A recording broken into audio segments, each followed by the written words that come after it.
ontológico mismo. Tomo de un libro de Ernest Cassirer, Esencia y efecto del concepto de símbolo, surgido al amparo de su vínculo con la biblioteca Warburg y bajo el impulso de Fritz Sachs, director de la misma y editor de los textos, esta larga cita del propio Warburg. Dice así: en la astrología se han juntado con proximidad irrefutable dos poderes espirituales totalmente heterogéneos: las matemáticas, el instrumento más delicado de la facultad de abstracción, y el temor de los demonios, forma la más primitiva de la causalidad religiosa. Mientras el astrólogo comprende por una parte el universo clara y armónicamente en un sobrio sistema de líneas y sabe calcular por anticipado y exactamente las posiciones de las estrellas fijas y los planetas respecto de la Tierra entre sí, le embarga con todo, frente a sus tablas matemáticas, un atávico temor supersticioso de estos nombres de astros con los que opera sin duda como con signos numéricos, pero que en realidad son demonios a los que ha de temer. Se cierra la cita. Las matemáticas, la racionalidad más fina que sea posible concebir, y la supersticiosa demonología, unidas de la mano y dando frutos que habrían de dominar sobre múltiples épocas y cuyos rastros son todavía advertibles en la cultura de nuestro tiempo, puesto que seguimos luego consultando, así sea por curiosidad, nuestro horóscopo, ¿no? Esta unión de los contrarios, esta coincidencia oppositorum, es la que le permite a Warburg, librado de prejuicios, saltarse épocas, géneros y estilos, lo que le sirve de paso para rebatir la idea exageradamente armónica del arte clásico que dominaba bajo el influjo de Winckelmann y una cierta posición historicista que abogaría en favor de la linealidad en la historia del arte. Uno de los ejemplos más impresionantes de lo anterior es su interpretación de un relieve de bronce de Bertoldo de Giovanni titulado Crucifixión, realizado entre 1485 y 1490, y en el que se advierte a una María Magdalena al pie de la cruz, doliéndose del tormento de Cristo, como puede verse en la lámina 42 del Atlas Mnemosine. Lo que Warburg sostiene es que para plasmar la imagen de esta Magdalena sufriente, el artista copió o calcó la imagen de una Ménade pagana en éxtasis. Terrible choque de contrarios. Uno de los personajes más venerados de la cristiandad encarna en una obra de arte trasvestido en la figura de una bacante. Quien primero señaló este contraste habría sido el pintor Joshua Reynolds, autor de unos discursos sobre el arte en los que comentaba que el autor del relieve, Bertoldo di Giovanni, se había inspirado en la figura de una bacante en estado frenético que representaba un alto grado de goce o alegría para expresar una agonía desesperada de dolor, justamente la que habría experimentado María Magdalena. Aunque se ha sostenido que Warburg nunca leyó los discursos de Reynolds, Carlo Ginzburg afirma que lo leyó de modo indirecto, en una nota al pie de página de la expresión de las emociones en los animales y en el hombre, el libro de Darwin que Warburg había conocido desde su juventud. Ahí Reynolds, citado por Darwin, observaba lo que puede pasar por una paradoja. Lo siguiente: es curioso observar, pero resulta cierto, que pasiones contrarias extremosas puedan ser expresadas apenas con alguna variante por la misma acción, o sea, por el mismo gesto, ¿no? Como ejemplo de lo mismo, Reynolds mencionaba el placer frenético de una bacante y el dolor de una María Magdalena.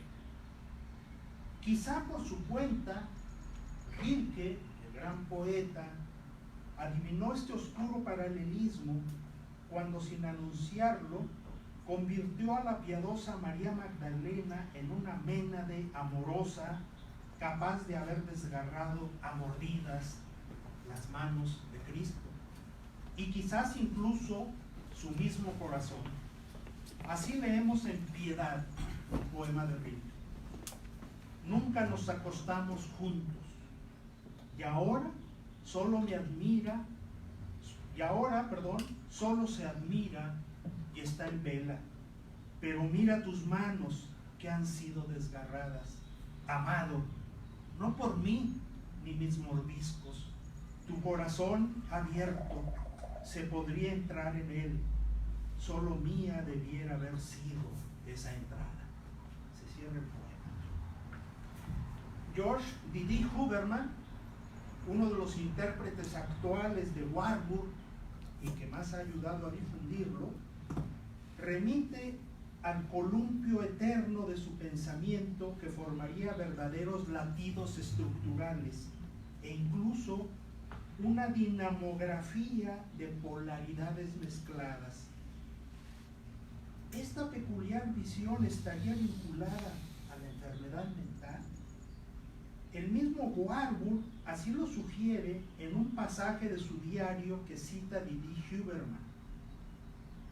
Este pasaje dice lo siguiente: a veces me parece que, como psicohistoriador, he intentado diagnosticar la esquizofrenia de la cultura occidental a partir de sus imágenes en un reflejo autobiográfico.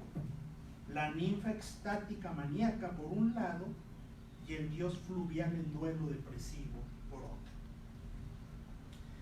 En su elogio fúnebre al profesor Avi Warburg de 1929, su amigo Ernst Cassirer lo redactó en los siguientes términos.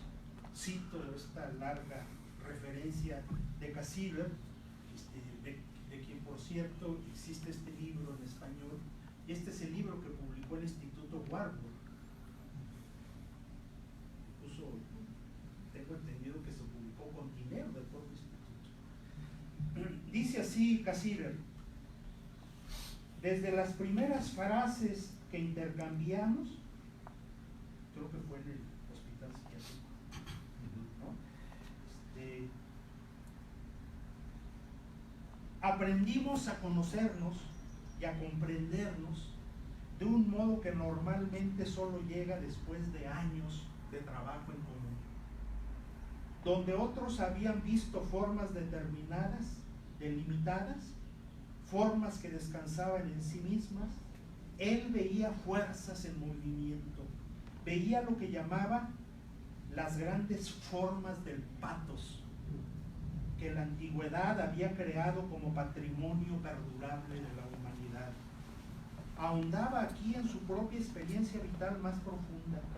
Había experimentado y aprendido en sí mismo lo que veía ante sí y no estaba en condiciones de ver verdaderamente más que aquello que estaba en condiciones de captar y de interpretar a partir del centro de su propio ser y de su propia vida. Tempranamente había leído la palabra severa, estaba familiarizado con el sufrimiento, familiarizado con la muerte. Así termina la cita. Volveré a este asunto de la autorreflexividad, ya que Warburg se refleja a sí mismo, refleja su propia esquizofrenia y la esquizofrenia de la cultura. Volveré al asunto de la autorreflexibilidad al final de este texto. Se diría que Warburg concibe a la muerte y el nacimiento como los dos grandes polos que nos determinan en tanto seres humanos hasta la médula de los huesos. la muerte y el nacimiento como un movimiento pendular, oscilatorio, como una sístole y una diástole originarias, como una aprehensión y una comprensión, Greifen und Begreifen, que se complementan y al mismo tiempo resultan indisociables. No extraña, de tal suerte, que Warburg considere que las metamorfosis de Ovidio, con su sorprendente imaginería, no sean sino un trasunto de las danzas callejeras de la muerte que se estilaban en muchas regiones del mundo.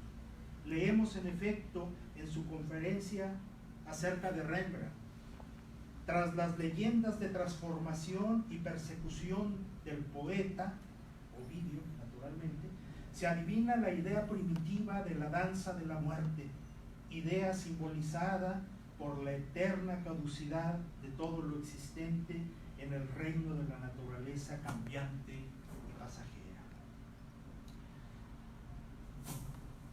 No menos impactante y cargada de consecuencias resulta su visión del parto, entendido como el origen de un ser animado que habrá de tener consecuencias permanentes en el ente finito que todos somos. Este acontecimiento lo vincula Warburg con la noción misma de causalidad sobre la que necesita moverse nuestro pensamiento para poder ser pensamiento. Por eso señala, lo cito: la categoría primitiva de la forma de pensamiento causal es el parto. Este parto nos muestra que el enigma del encadenamiento, Zusammenhang, constatable materialmente, está ligado a la catástrofe inconcebible, un begreifliche catástrofe, que es la separación, los Losung, de una de las criaturas con respecto a la otra. Dice Warburg: el espacio de pensamiento abstracto entre el sujeto y el objeto se fundamenta sobre la experiencia vivida del corte del cordón umbilical. Aquí Warburg alcanza atisbos filosóficos dignos de consideración. Uno podría preguntarse si al filosofema del ser para la muerte, que se torna obsesivo en el ser y el tiempo de Heidegger, si a este filosofema no le hizo falta el suplemento de lo que otros han llamado el trauma del nacimiento o de la separación original. De haber conocido este libro, Warburg podría haber replicado que el espacio de pensamiento que se le abre al ser en el mundo de Heidegger, en tanto ser abierto a la verdad, solo se le abre a partir de la experiencia y de la elaboración incesante de esta separación que está en la raíz misma de todas las demás experiencias, a la famosa Geborgenheit heideggeriana, que ha sido traducida como estado de yecto por Gauss o como condición de arrojado por Rivera, asociada de cualquier modo a la caída. Warburg podría oponer una idea todavía más básica, la del parto como catástrofe inconcebible y como separación o bifurcación traumática del ente, elevada en este caso a premisa sine qua non de todo auténtico pensamiento.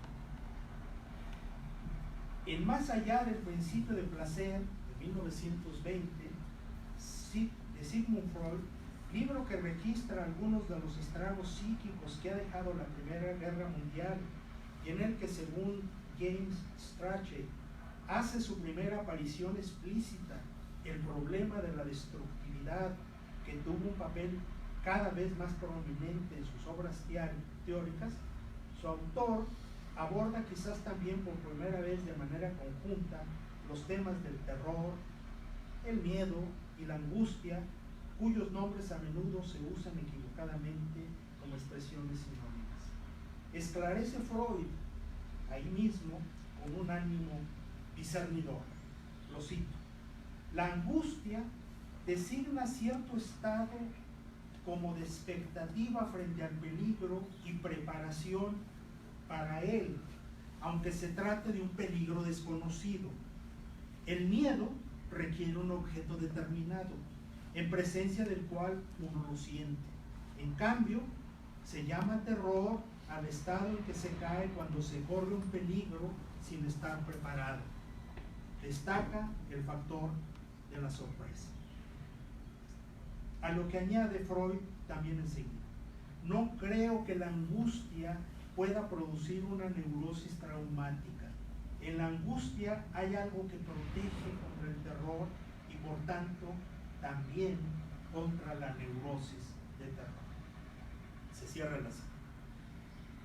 Este es el marco neurótico y de cierto modo hasta terrorífico, por decirlo así, que antecede curiosamente a la exposición de un juego infantil que intrigó a Freud durante algún tiempo. Abandonemos el oscuro y árido tema de la neurosis traumática, invita el autor, para pasar a estudiar el funcionamiento del aparato psíquico durante una práctica normal temprana. Se trata de analizar el primer juego autocreado de un varoncito de 1 año y medio.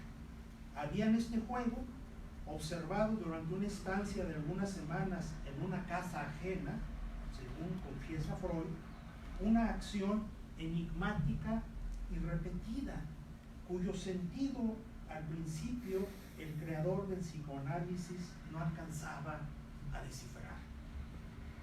El desarrollo del niño no era precoz, agrega Freud, pero tenía una buena relación con sus padres y con la única muchacha de servicio.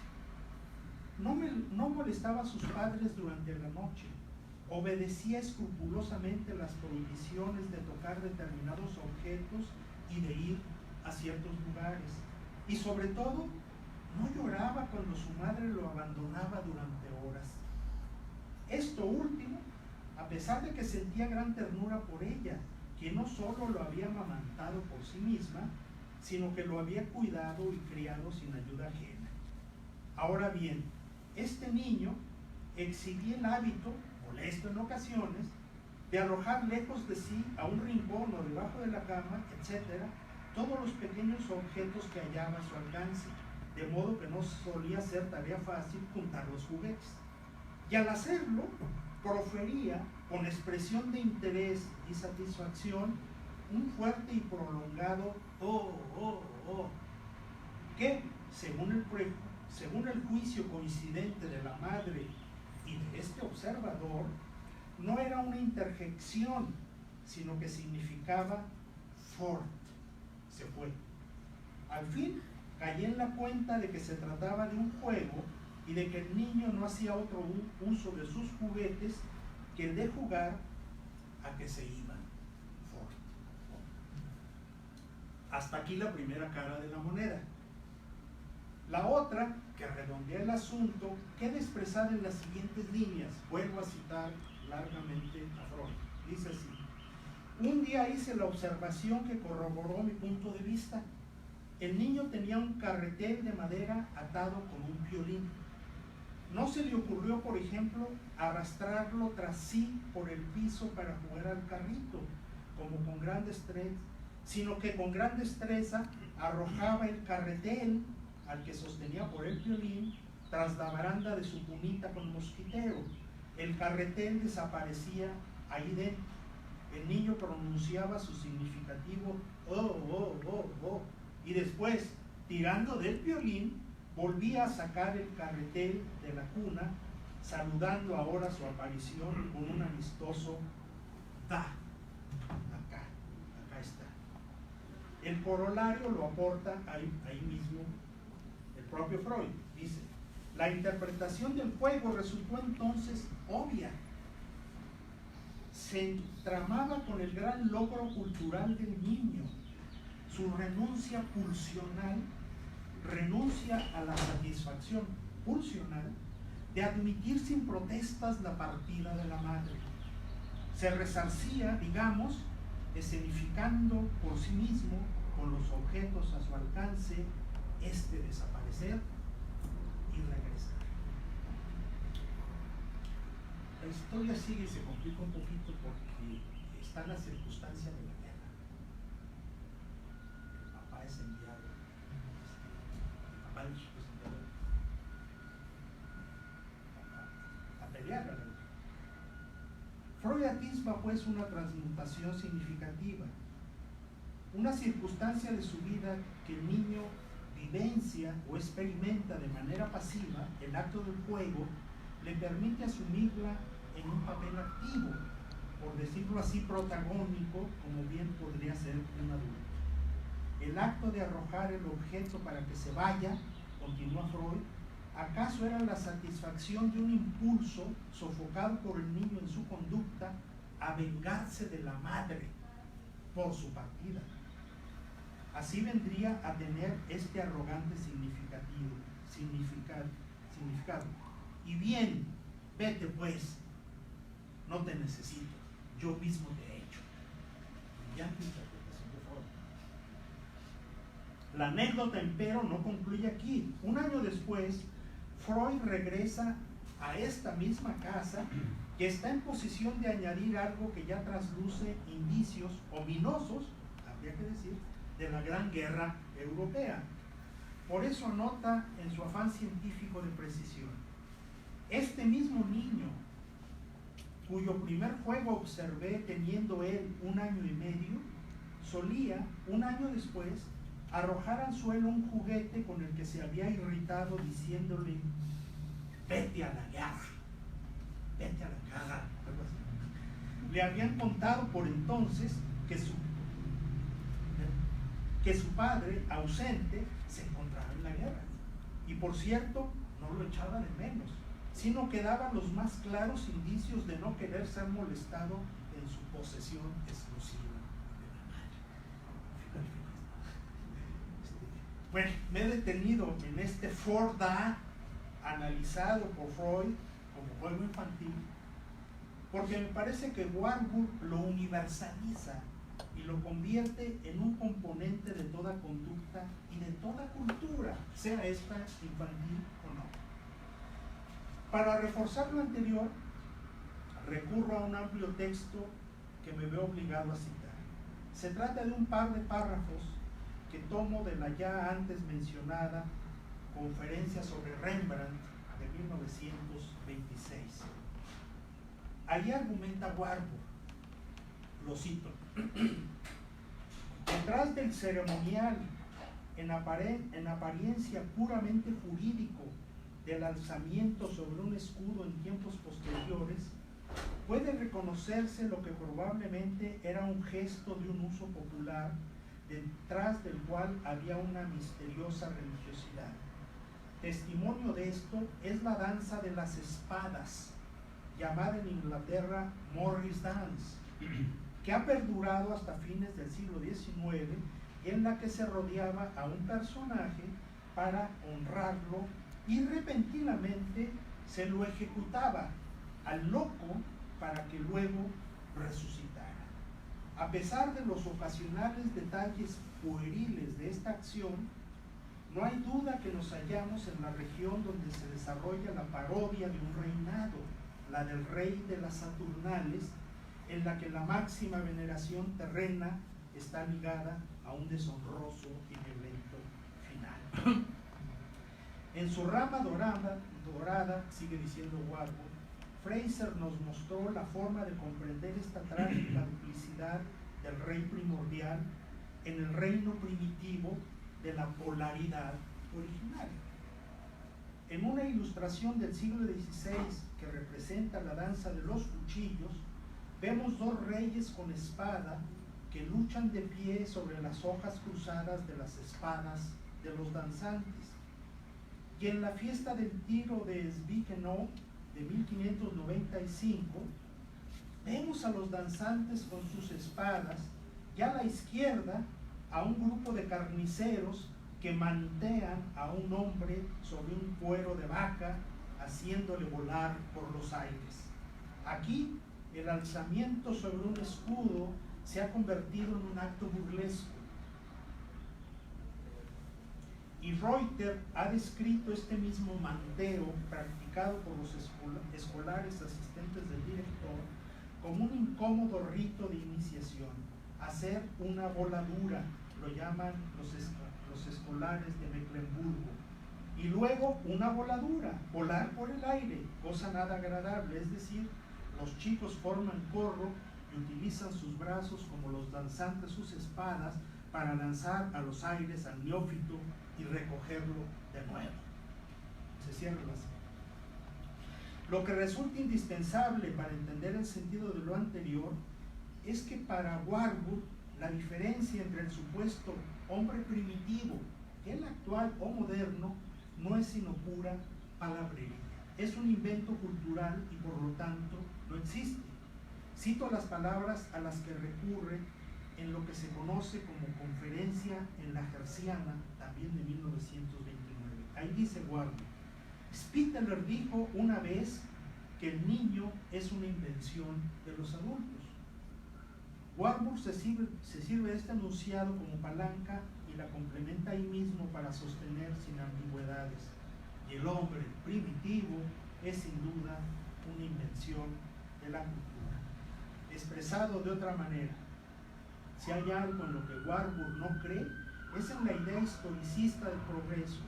Entre el llamado hombre primitivo y el hombre actual no hay una diferencia significativa, no hay un salto, lo que quiere decir que continuamos unidos en esta mismidad y que tenemos que empezar a reconocer.